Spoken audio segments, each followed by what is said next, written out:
ان پر کوئی خوف نہ ہوگا، نہ وہ رنجیدہ اور غمگین ہوں گے۔ جب ہر بندہ نفس نفسی کے عالم میں ہوگا، پریشان ہوگا، آسرے ڈھونڈ رہا ہوگا، اور جب اللہ نے دعویٰ کا اعلان کیا تھا ولا ولیم ولا نصیر، اس دن کوئی کسی کا ساتھی، کوئی مددگار نہ ہوگا، تو ایسے میں اللہ کریم ایمان والوں کو، جن کا تذکرہ ہم کر رہے ہیں، اللہ کریم نے فرمایا کہ جو ہدایت کے راستے پر آ جاتے ہیں، جن کے دل کی بیماری اللہ کریم دور کر دیتا ہے، جو رحمت کا سبب بن جاتے ہیں، یا جن پر اللہ کی رحمت کا سایہ ہوتا ہے، اللہ فرما رہا ہے کہ یہ ہیں میرے دوست جو نہ غمگین ہوں گے، نہ ان پر کوئی خوف ہوگا۔ اب ولی جو ہے، اس کے متعلق بھی ہمارے معاشرے میں عجیب و غریب قسم کی نا ایک بحث ہے اور مباحثہ ہے اور کھینچا تانی ہے، یعنی کہ ایک لفظ کو لے کر یا ایک انسان کے وصف کو لے کر اس پر اتنی بحث ہے، اور یہ آج سے نہیں ہے، یہ صدیوں سے چلی آ رہی ہے۔ اور اس میں خرابی یہاں پر آپ کر پیدا ہوتی ہے جب ہم ولی، جس کو اللہ اپنا دوست کہتا ہے، اس کو ایک خاص مجسم شکل میں دیکھنا چاہتے ہیں کہ ولی اس طرح کا ہوگا، اس کا ایسا حلیہ ہوگا، ایسا جسہ ہوگا، جبکہ اس کے مخالف ولی وہ ہے جو اللہ اور اللہ کے رسول کی اطاعت میں زندگی بسر کرتا ہے۔ کامل جو مومن ہوتا ہے، اس کے لیے اللہ کریم نے یہ ولی کا لفظ استعمال کیا، اور پھر یعنی کہ یہ وہ شخص ہے، یہ وہ اللہ کا بندہ ہے کہ جو ہمہ وقت اللہ کی تابع داری میں زندگی بسر کرتا ہے، یعنی کہ اس کا ظاہر یا باطن جو کچھ بھی ہے وہ فقط اللہ کے لیے ہی ہے۔ وہ اللہ کا قرب چاہتا ہے، اللہ کے قریب ہونا چاہتا ہے، یا اللہ کے قرب کا طلبگار ہوتا ہے۔ وہ جو بھی عمل کرتا ہے، اس کا جو بھی تصرف ہوتا ہے، اس کی جو بھی خواہش ہوتی ہے، اس کی جو بھی منشا ہوتی ہے، وہ ہر ایک چیز کو رب کریم کی منشا اور رضا کے تابع کر دیتا ہے۔ یہ ولی کا سادہ سا ترجمہ ہے، جس کو اللہ اپنا دوست کہہ رہا ہے کہ یہ میرا دوست ہے۔ ہم جس پیرائے میں اس کو دیکھتے ہیں، اور جہاں پر ہم نے غلطی کی یا مار کھاتے ہیں، اور جس کے سبب سے ہم جب کچھ چیزیں ایسی جن کو جوڑ کر ایک ولی کا مجسمہ تیار کرتے ہیں یا ایک جسم بنانے کی کوشش کرتے ہیں، تو اس کا نقصان کیا ہوا؟ معاشرے میں اس کا نقصان کیا ہوا کہ ان لوگوں کے بحروب میں لوگ جو ہیں وہ آپ کے معاشرے میں آ گئے، جن کی تعریف اللہ کر رہا ہے نا کہ یہ وہ لوگ ہیں جو ہمہ وقت، ہمہ جہت جو ہے وہ میری تابع داری میں رہتے ہیں، مجھے راضی کرنے کی کوشش کرتے ہیں، ان کا کوئی اور منشا اور ان کی کوئی رضا نہیں ہوتی، فقط اللہ اور اللہ کے رسول کی اطاعت کرنا۔ یعنی کہ یوں سمجھ لیجئے کہ ولی اللہ وہ ہے جو ہر وقت اللہ کے خوف میں مبتلا رہتا ہے، اللہ کی رضا کے لیے تگ و دو کرتا رہتا ہے، عبادات ہوں، ریاضات ہوں، معاملات ہوں، وہ ہر وقت یہ ہے نا اس پر رب کریم کی خشیت طاری رہتی ہے، رب کریم کی طرف اس کی نگاہ رہتی ہے، اس کا یہ یقین کامل ہوتا ہے کہ اللہ مجھے ہر لمحے دیکھ رہا ہے اور وہ میرے ہر عمل سے باخبر ہے جو اللہ اوپر بات کر رہا ہے۔ تو جو اس مقام پر آ جاتا ہے، پھر وہ سارے گناہوں سے بچ بھی جاتا ہے، رب کریم اس کو محفوظ بھی کر لیتا ہے، وہ ولی کے مقام پر آتا ہے، وہ اللہ کا دوست ہے، اس کو اللہ کریم اپنا دوست کہتا ہے۔ تو جب ہم دوسرے پیرائے میں جو دیکھتے ہیں، تو پھر ان ولیوں کا روپ دھار کر جو ہیں وہ خود ساختہ ولی جو ہیں وہ ہمارے معاشرے میں پیدا ہو گئے، اور ہم جو ولیوں کی تلاش میں پھر رہے ہیں، ولیوں کو ڈھونڈنے کی کوشش کرتے ہیں کہ ایسا کو اللہ کا دوست مل جائے جو ہمیں بھی پکڑ کر ہماری سی زندگی میں سے سیدھے راستے پر لگا دے۔ اللہ نے کہا تھا نا، اہدنا الصراط المستقیم، مولا مجھے سیدھا راستہ دکھا۔ پوچھا کون سا راستہ؟ صراط الذین انعمت علیہم، ان لوگوں کا راستہ جن پر میں نے انعام کیا، میرے انعام یافتہ، یہ ہیں وہ لوگ جن کا اللہ ذکر کر رہا ہے، یہ وہ انعام یافتہ لوگ ہیں۔ تو جب ہم انعام یافتہ لوگوں کو ڈھونڈنے کی کوشش کرتے ہیں تو ہمیں انعام یافتہ لوگ تو نہیں ملتے، مگر ان کی شکل میں بہروپیے مل جاتے، اور جب بہروپیے ہمیں مل جاتے ہیں تو اس کے سبب سے سارے معاشرے کا نظام جو ہے وہ تلپٹ ہو گیا، نہ عقیدہ درست رہا، نہ ایمان درست رہا، نہ آخرت کے معاملات درست رہے۔ ہمیں وہ جو چیز اللہ کے ولی کے ہاں ملتی ہے وہ اللہ کی خشیت ہے، اللہ کی تابع داری ہے، تاجدار کائنات صلی اللہ علیہ وسلم کی اتباع ہے، آپ کی اطاعت ہے، اور وہ ان میں وہ نظر نہیں آتی۔ جیسے تاجدار کائنات صلی اللہ علیہ وآلہ وسلم کو دنیا کی رغبت نہ تھی، دنیا کا طمع نہ تھا، دنیا کی لالچ نہ تھی۔ یہی وصف جو ہوتا ہے یہ اللہ کے ولیوں میں ہوتا ہے، اللہ کے دوستوں میں ہوتا ہے۔ وہ بس اللہ کو راضی کرنا چاہتے ہیں، دنیا کا مال و متاع، اسباب، یہ ان کا مطمع نظر نہیں ہوتا۔ مگر آج جو آپ کے سامنے اور میرے سامنے جن لوگوں کی تصویریں ہیں، جن لوگوں کی، وہ یہ سارے وہ لوگ ہیں جو دنیا طلب ہیں، دنیا پرست ہیں، دنیا کے لالچ میں ہیں۔ ان کی زندگی کا رہن سہن دیکھیں، ان کا اٹھنا بیٹھنا اڑنا بچھونا دیکھیں، ان کا طرز عمل دیکھیں تو کہیں میل نہیں کھاتا۔ پورے قرآن میں سے آپ پڑھ کر دیکھیں جن لوگوں کو اللہ نے اپنا دوست کہا، ان کے وصف جو بیان فرمائے۔ سورہ بقرہ کا پہلا رکوع ہی صرف آپ پڑھ لینا، سورہ بقرہ جب قرآن کریم کو اللہ نے شروع کیا، آج جا کے میں آپ کو دعوت دے رہا ہوں، ہم تو ویسے گزر چکے اس مقام سے، آغاز ہم نے وہاں سے کیا، دوبارہ سے پڑھیں جا کے۔ صرف سورہ بقرہ کا پہلا رکوع پڑھ لیں تو آپ کو سمجھ آ جائے گی رب کریم کن کی بات کر رہا ہے۔ ھدی للمتقین جو اللہ نے فرمایا، وہ تقوی والے وہی ولی ہیں۔ اب اللہ کریم ان کو مختلف القاب دیتا ہے، جو تقوی والے ہیں انہی کا نام ولی ہے، وہی اللہ کے دوست ہیں، جو اللہ کے سامنے کھڑے ہونے سے ڈرتے ہیں، جو ہر معاملے میں اللہ کو حاضر و ناظر جانتے ہیں۔ ان کا یقین یہ ہے کہ ہم نے اللہ کے سامنے پیش ہونا ہے۔ کہیں اللہ کہتا ہے کہ وہ جو میرے سامنے کھڑے ہونے سے ڈر گئے، یہ وہی لوگ ہیں جن کو اللہ اپنا دوست کہتا ہے۔ تو آج جو ہمارے معاشرے میں جو سو کالڈ جو ولی اللہ بنے پھرتے ہیں، اور پورے ہمارے صرف معاشرے میں نہیں، پوری دنیا پر یہ نیٹ ورک پھیلا ہوا، اور بدبختی ہے یہ مسلمانوں کی کہ اصل جو تھے وہ تو ہمیں میسر نہ ہوئے، اگر ہے بھی زمین پر موجود بھی ہیں تو وہ ہماری نگاہوں سے اوجھل ہیں، کیونکہ ہماری آنکھیں جو ہیں ان کو دیکھنا ہی نہیں چاہتی۔ ہمارا مطمع نظر کچھ اور ہے۔ ہم کسی اللہ والے کو ڈھونڈتے ہیں اس لیے نہیں کہ ہمیں ہدایت مل جائے، ہم سیدھے رستے پر آ جائیں، ہمیں اللہ اور اللہ کے رسول کا رستہ مل جائے۔ وہ جو دعا کرتے ہیں نا اہدنا الصراط المستقیم، اس کے لیے ہم نہیں ڈھونڈتے اللہ والوں کو، ہم ڈھونڈتے ہیں اپنے کاروبار کی بندش کو دور کرنے کے لیے، ہم ڈھونڈتے ہیں اولاد کے لیے، ہم ڈھونڈتے ہیں مال و ثواب کے لیے۔ تو جیسی ہماری جستجو ہوتی ہے ویسا ہی ہمیں سامنے سے مل جاتا ہے۔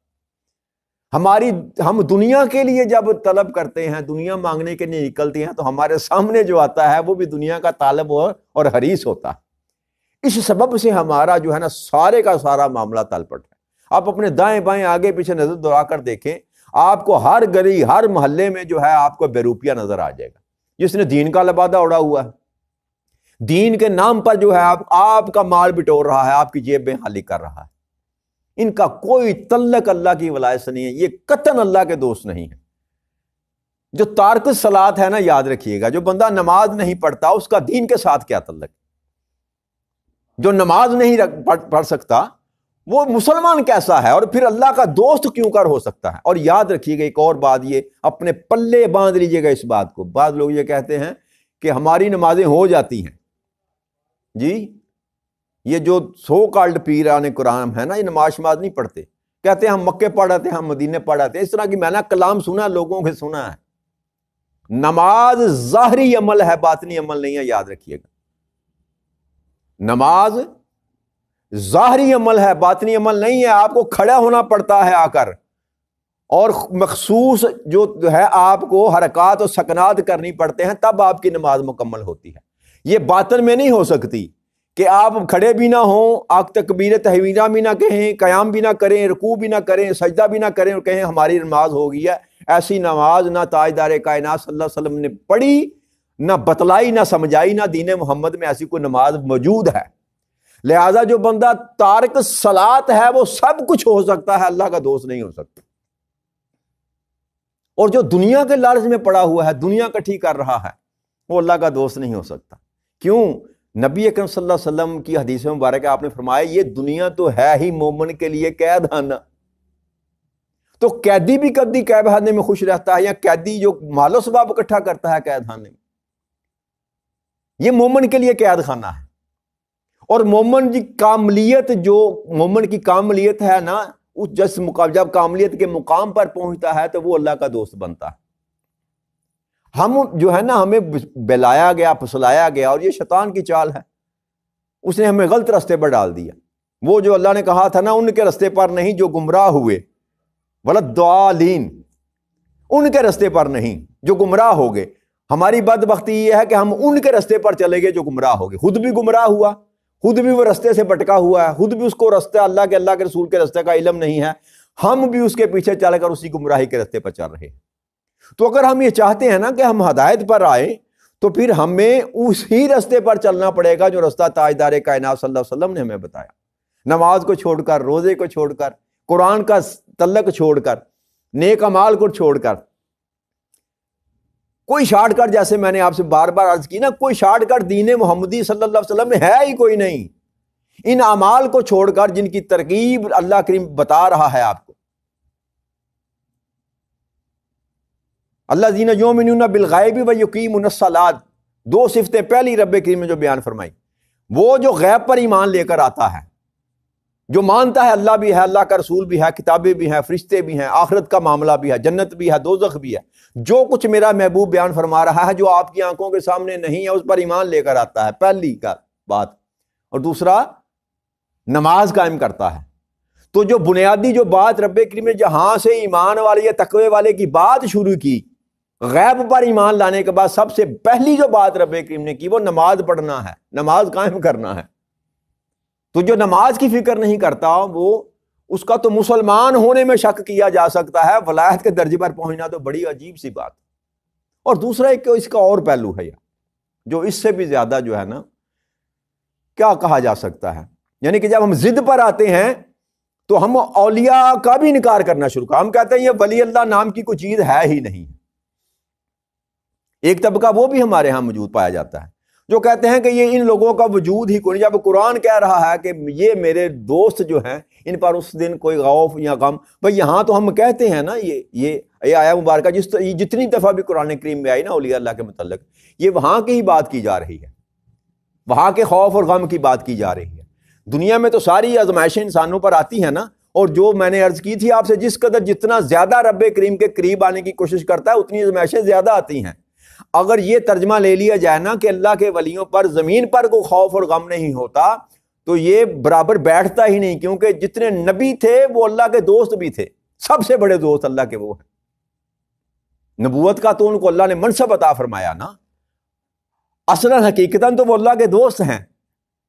وہ تو ان پر جتنی آزمائشیں آئی ہیں, جتنی تکلیفیں انہوں نے اٹھائی, جتنے رنج انہوں نے دنیا میں اٹھائے, اگر یہاں کی بات کی جا رہی ہوتی تو یہ بات یہاں پر آ کے نگیٹ ہو جاتی ہے. یہ اللہ اس دن کی بات کر رہا ہے جس دن کسی کا کوئی دوست اور ولی نہ ہوگا. اللہ فرما رہا ہے کہ جو دنیا میں میرے خوف میں مبتلا رہا, میری خشیت میں مبتلا رہا, میرے رضا کا متلاشی رہا, ویسے زندگی بسر کی جیسے میں نے اور میرے محبوب نے کہی, اس دن جب ہر ایک بندہ خوف میں مبتلا ہوگا ان پر کوئی خوف نہ ہوگا.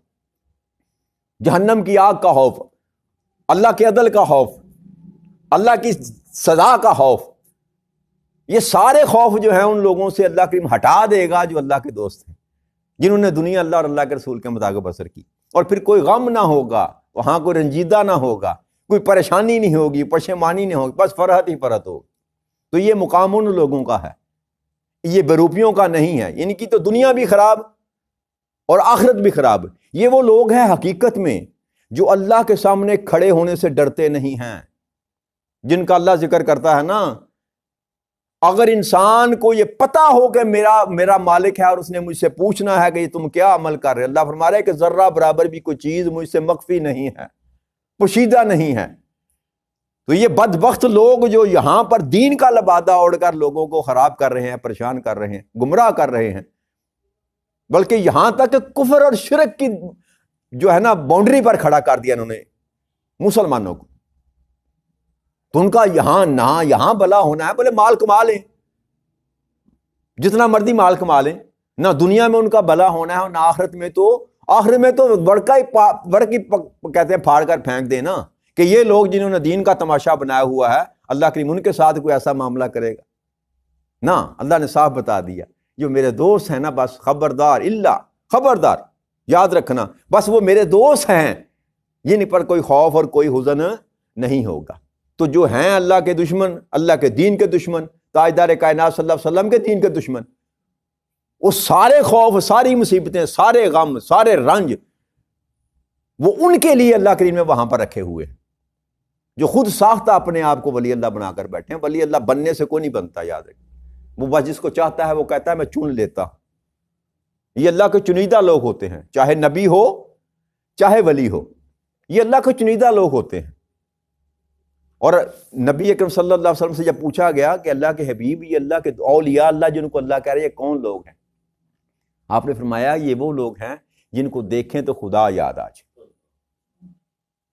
اتنی چھوٹی بات ہے کہ آپ جب اس کے وجود کو دیکھیں، اس کے اعمال کو دیکھیں، اس کے افعال کو دیکھیں، اس کے کردار کو دیکھیں تو اس کے اندر آپ کو رب یاد آ جائے۔ تو آپ دیکھیں اپنے ارد گرد نظر دوڑا کر، کون سا چہرہ ایسا ہے جس کو آپ دیکھتے ہیں تو آپ کو رب یاد آ جاتا ہے۔ تو لہٰذا ان بروپیوں سے بچیں، ان سے اپنے آپ کو بھی بچائیں، اپنی نسلوں کو بھی بچائیں۔ اور سب سے زیادہ جو شکار ہوتے ہیں نا ان لوگوں کا، ان بدبختوں کا جو شکار ہوتی ہیں وہ ہمارے گھر کی عورتیں ہوتی ہیں، ہماری بہنیں بیٹیاں مائیں ہماری ہوتی ہیں۔ وہ عقیدے میں تھوڑی زیادہ کمزور ہوتی ہیں، وہ اس میں بھی ہمارا قصور ہے، ہم نے ان کو بتایا ہی نہیں کہ دین اصل میں ہے کیا۔ ہم نے کبھی گھروں میں نشستیں کی ہیں، کبھی دین پڑھایا اپنی بیٹیوں کو، بہنوں کو، ماؤں کو، بیویوں کو؟ نہیں پڑھایا۔ جب ہم نے پڑھایا ہی نہیں تو پھر وہ جہاں آپ تو اپنے کام پہ چلے گئے، ڈیوٹی پہ چلے گئے، باہر چلے گئے کمائی کرنے کے لیے، پیچھے وہ کیا کر رہی ہے؟ وہ اپنے سارے معاملات کو اسی طرح لے کر چل رہی ہے، اور یہ ہمارے معاشرے میں اکثریت جو ہے بیڑا غرق ہوا۔ تو لہٰذا آپ جو سامنے بیٹھے ہیں، جس تک یہ میری بات پہنچ رہی ہے، میں ان سے یہ درخواست کروں گا کہ خدا کی عزت کی قسم کھا کے کہہ رہا ہوں، ایسا کوئی تصور ولایت کا تاجدار کائنات صلی اللہ علیہ وسلم کے دین میں موجود نہیں ہے، بلی بس وہی ہے جس کا زندگی کا اوڑھنا بچھوڑنا، کھانا پینا، چلنا پھرنا، ہر ایک ادا، ہر ایک فعل، ہر ایک عمل جو ہے اللہ اور اللہ کے رسول کی اتباع میں گزرتا ہے، وہی ولی اللہ۔ کہیں سے سند لینے کی ضرورت پیش نہیں آتی، نہ جبوں میں، نہ کبوں میں، نہ بڑی داڑیوں میں، نہ بڑی دستاروں میں، اس میں ولایت نہیں رکھی ہوئی۔ ولایت انسان کے کردار کے اندر ہے۔ اگر کردار محمدی ہے آپ کا صلی اللہ علیہ وآلہ وسلم تو آپ ولی اللہ ہیں، اور اگر آپ کے کردار میں تاجدار کائنات صلی اللہ علیہ وسلم کی جھلک نظر نہیں آ رہی تو آپ سب کچھ ہو سکتے ہیں، اللہ کے دوست نہیں ہو سکتے۔ اللہ تعالیٰ آپ کو اور مجھے بھی ان بہروپیوں سے محفوظ رکھے اور توفیق عطا فرمائے کہ اللہ کے بتائے ہوئے اصول اور قرآن کے بتائے ہوئے رستے کے مطابق زندگی بسر کرنے کی کوشش کر سکیں۔ وما علینا الا البلاغ المبین۔ السلام علیکم ورحمۃ اللہ۔